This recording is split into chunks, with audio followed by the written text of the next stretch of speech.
У адным з найстарэйшых і найпрыгажэйшых касцёлаў Беларусі катэдральнай парафіі ў небаўзяцены свяцейшай панны Марыі ў Пінску у дзень Вялікай Пятніцы вернікаў не было. Да з'яўлення нашай здымачнай групы храм, які вельмі любяць наведваць і прыхажане, і турысты, увогуле быў зачынены. Як запэўніў пробашч парафіі, гэта мера часовая, нягледзячы на небяспечную эпідсітуацыю, набажэнствы ў Вялікі тыдзень тут ідуць сваёй чэргай, хоць і з невялікімі змяненнямі. Цяпер значна менш людзей, таму што, напэўна, все напалоханыя тымі падзеямі, які адбываюцца, той пандэміі каранавірусу, таму што вельмі шмат асвятляецца ў сродках масавай інфармацыі.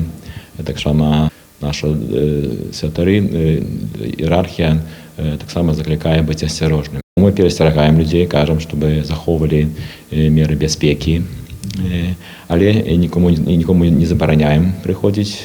Людскога натоўпу і ў Пінскай катедры не чакаюць і ў Вялікую суботу, калі на працягу ўсяго дня будзе весціся асвячэнне страў, і ў Вялікдзень.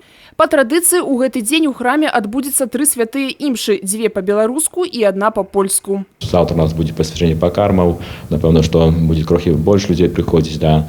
Будзем прымаць такія меры, каб не было вялікае скапленне, да. Часцей, можа, будзем пасвячаць пакармы, прапануем таксама людзям заставацца на вуліцы, тым, хто, можа быць, так вельмі моцна ўжо перажывае, баіцца. Акрамя таго, дзеля дадатковай засцярогі абавязковае цалаванне крыжа ў час набажэнства заменяць паклонам, а вернікам будуць рэкамендаваць выконваць неабходную сацыяльную дыстанцыю. Тым, хто вырашыць застацца ў гэтыя дні дома, прапануецца ўдзел у набажэнствах праз сродкі масавай камунікацыі. Такую альтэрнатыву прапанаваў на днях сам мітрапаліт Мінска-Магілёўскі арцыбіскуп Тадэвуш Кандрусевіч. Белтэлерадыёкампанія будзе весці онлайн-трансляцыі богаслужэнняў.